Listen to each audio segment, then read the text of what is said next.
This program is rated PG. It contains themes and scenes which may not be suitable for very young audiences. Parental guidance is advised. Be advised that the views and opinions of the hosts and guests do not reflect those of the station.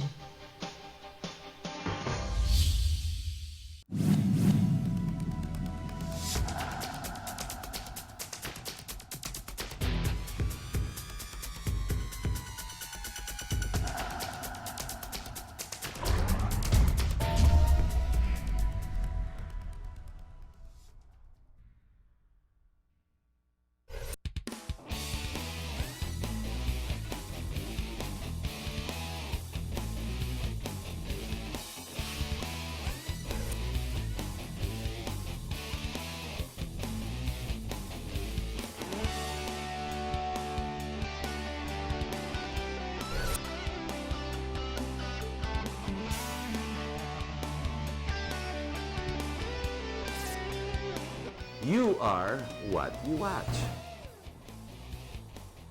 Hello, my name is Harry Tambuatco. Once again, allow me to be in your face. Now, the last 2 months, almost 3, we've been discussing federalism, simply because I believe, and so many intellectuals believe, that this is the one topic that should be priority. Not the scandals, not the Senate hearings, which reminds me, it's like a dog running around chasing its tail. Will it ever achieve its objective? Going forward, federalism, what do we know? How do we understand it? Today we will discuss this, more on federalism being our topic. However, last week we had the guest, Bono Adaza, Citizen Bono, a senior statesman, and we discussed the different points of what we call federalism. Today we have Ding Generoso, who will be sitting with us. Now, this is a task force. Ding belongs to a task force that belongs to the DILG, the Interior and Local Government, going around the country discussing these issues. Ika nga, pinag-uusapan ng taong bayan para maintindihan, para pagdating po ng Oktubre or later on this year, we begin to understand what it really means when you talk about federalism. So very quickly, I tried to put this copy on the screen, but we were not able to in time, so I will just read parts of it, and I will just take note of certain parts very quickly so we understand the parameters of the topic at hand. Exactly what is federalism? Well, it's very simply federal government vis-a-vis regional government. So the little parts that come into a whole, states that come into a federal government, parang United States of America. How is federalism different from a presidential unitary system? Very simply, in the federal system, you have the resources of government shared by the federal government and the regional government. But the president in the unitary system is still the singular person that controls the central government. The basic features of a presidential parliamentary political system, well, the executive and legislative branches are fused into one. There shall be a bicameral legislative body. Ooh, point of contention. There is a president who will be elected at large and nominated by the political party or the regional representatives. The president will have the authority to dissolve government. There shall be a prime minister who will be nominated by the majority members of the states. The president appoints a prime minister, a minister for foreign affairs, defense, and the military officers. Majority of cabinet will be chosen by the Prime Minister among members of Parliament. How can federalism possibly help the country? Let's just call it fiscal federalism. Equalization fund. This fund shall be established by the federal government to provide more funding support to the regions rather than just the central government. Ang tawag po kasi dyan 60-40, 60 pumupunta sa Imperial Manila, 40 and less go to the regions. Babalik na rin po yan. Local empowerment, federalism allows regions to exist a right of self-determination, incentives to live, work, and to invest outside Metro Manila. Feasible solution to the Mindanao issues, the Bangsamoro regional government will be acceptable, or this is what they wish for anyway with the federal government. The decentralization and devolution of powers is another issue. Federalism on political dynasties, well, we all know, other than the current legislators that we have, everybody wants to keep their position. So ano kaya maigid dyan, ano? Power to collect and spend taxes for own developments, and the proposed sharing of revenues. There you are. More or less, these are the issues on federalism. To discuss this, we have again Citizen Bono, Homobono Adaza, a senior member of government and the private sector, a lawyer as well. We have DILG Generoso, part of the task force that has been formed. Gentlemen, salamat for being here. So let's agree on one of you It's a things. pleasure always. Thank to you be for here. inviting us. You know, I got a note from Eric Sampang of the same task force. He really likes the idea of having Bono last week on TV. But I think we have to debate certain issues, he says. Sure. So here you are. Let's agree on and disagree on Okay, certain okay. things. Federalism tayo. Agreed. Okay. Agreed. Bono Adaza brought out, Citizen Bono brought out that in 1978 with the Mindanao Alliance, noon niyo pa pinopropose yan. Kaya nga lang, may maraming naiiba. Let's go first one topic at a time. Should we have a president like the French system wherein he will be the president that will control over the parliament? Ladies and gentlemen, pag intindihin niyo po, no, ang federalism, yan yung mga maraming estado at kanya-kanyang leader. Tas may representative, yan parang batasang pambansa natin. Yan nasa gitna, yan parang legislatura natin. Sila, they either choose their own prime minister who will be head of country, or like in France, you have the president, which is still chosen by everybody, the populace, but then the ministers are the ones in the bottom called the parliament. Sabay po dalawa yan. Kaya lang, may presidente ba o wala? Bono says, no, it should be the prime minister. Ding, what's your position on that? Well, actually, it depends on what kind of system also. Because when we talk of federalism, we talk of the structure of government from top to bottom. Now, if we go fully parliamentary, I don't think there's a need for a president. But some other sectors are proposing a mixed presidential parliamentary system where you will still have a president Which who is will have... Duterte. President Duterte wants that I think that's what the president wants. Yes, correct. More like the French, where you have a powerful president. Now, the president under that setup can have three specific powers. First, commander-in-chief of the armed forces. Two, your chief ambassador. And three, the power to dissolve parliament in case parliament does not perform. Okay? So those are the only three powers that can be given to the president as head of state. All the other powers can be given to the prime minister But those as three head of powers government. make the president almost absolute. If you disagree with me, parliament, dissolve ko kayo, palitan ko kayo. Well, that's power number one. Not as simple as that, because there'll be a procedure for dissolving parliament. There has to be some kind of a petition among so many members of parliament, or it may be recommended by the prime minister to dissolve parliament. Unilaterally, under an ideal mixed parliamentary presidential system where the parliament may be dissolved, there is a procedure for doing that. The president cannot unilaterally Kailangan sundan say niya yun. yes. Rebuttal, Citizen Bono. No, I have an entirely different concept of what kind of parliamentary system and federal system do we have here. I have a complete disagreement with respect to creating parliamentary system in quotation. Go ahead, please. Along the French model, because as Arturo Tolentino has said it over and over again, because I had disputes with Turing in the parliament. Turing said, this is the distinction between a parliamentary system, a parliamentary and presidential system. The definition is fundamentally based on where is the center of power. If the center of power is with the president, that's presidential, whatever name you use. If the center of power is with the parliament, that's a parliamentary Who has system. the power in your system if the presidential is the chosen by everybody? And he has those three powers that you mentioned. Where is the seat of power? The president or parliamentary? Essentially, still the parliament, because the so one that runs the government. you agree with the parliament to have the seat of is power? No, but parliament. Because then you limit the president to three powers, actually. The control over the armed forces and foreign relations, as head of and state. And dissolving parliament. And dissolving parliament. Those are the only three powers. You know, the main problem there, for instance, you have him as commander-in-chief of the armed forces of the Philippines. You retain Section 1 of Article 2. You retain Section 3 of Article 2.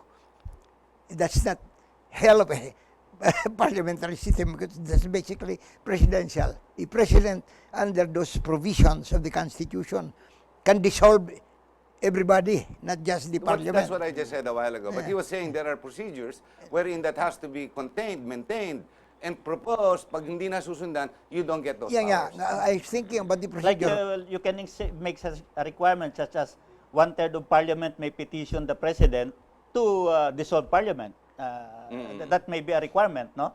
Or it can be the prime minister and majority of the cabinet recommending to the president to The dissolve other way. parliament. Otherwise, the president cannot unilaterally say, I will dissolve parliament tomorrow.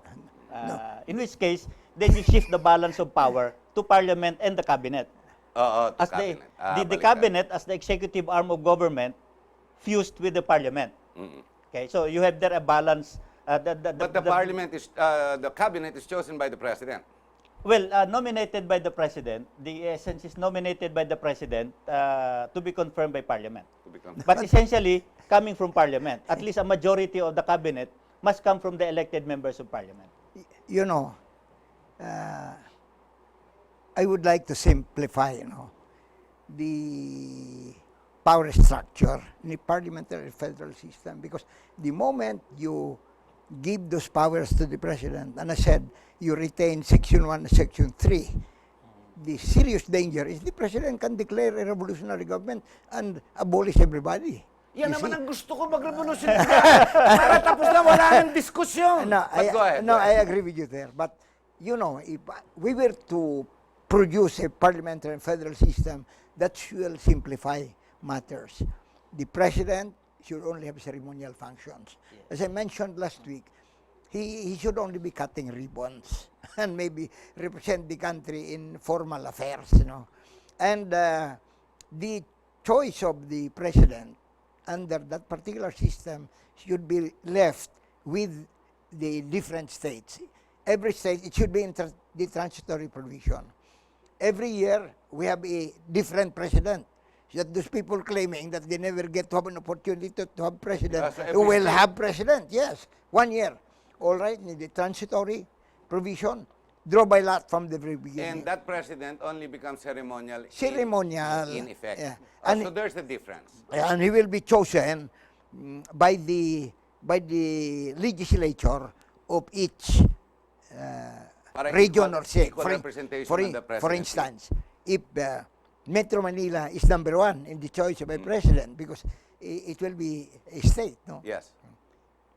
Okay, the parliament the assembly in Metro Manila will choose one who will be That president. That president. For 1 year. For 1 year. Tapos ikot na naman. Next year. So everybody will have a chance to have a president. The Ilonggos will say, we have a president at last. Let's agree to disagree. Let's go to the other issue. How many states should there be? The task force is promoting 9 or 11 states. Well, there is still quite a lot of debate on that, because the other view that is being propounded now is that the Constitution, if ever it is completed in 2 years, should not prescribe immediately what these states or regional governments are.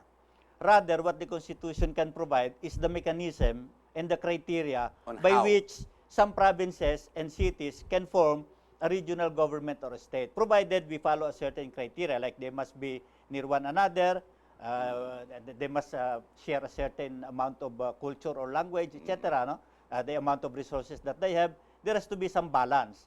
Because we cannot, I personally believe that we cannot overnight say that tomorrow we're going to have 18 states or 15 states or 12. It's so arbitrary. The reason we're going to federalize the country is precisely to avoid dictation from above. If we are going to dictate now the manner by Balik which, na naman. balik din tayo sa dating problema. So Bono- we're going to give some power and authority to the local government units to talk among themselves. Okay, 5 probinsya magsama kayo. Then you write your enabling law, Congress will ratify that enabling law. You know why my approach is very different. We have to, the debates on presidential and parliamentary have been going on for a long period of time. It's when you inject issues that changes the current components that you really have a problem. So, simplify. There are 17 regions, 17 states. And we can include that in the transitory provision, that as we go along, it can be modified. But initially, there should be 17 states because this was thought of. But there are 18 regions now. 18, no, make it 18. Negros wanted to be one region. I don't mind if it's 18. So 18, and I present from the parliamentary system only 3 senators. I don't like a bicameral parliament. It's Yes, got to I be think that's unique. some Yeah, it agreement. should Wala be. ng congressman. Wala you still na. have Member. No, MP only. Members of parliament. Member of Wala, parliament. wala nang congressman, senador. Oh, Yes. 18 din. Lahat may constituent. 18 regions or states, 3 knowledgeable and functioning senators, unlike now. No? Yeah, Ding will agree Hang with on, me. they've chased their tail and maybe they beat it to hurt themselves. Okay. Agat nila yung 18, ano nila. 18 times 3. Functioning. No, functioning and knowledgeable because And competent. Incompetent. We have a major problem with the lower house, That and we even don't- in the that I will Senate. not debate.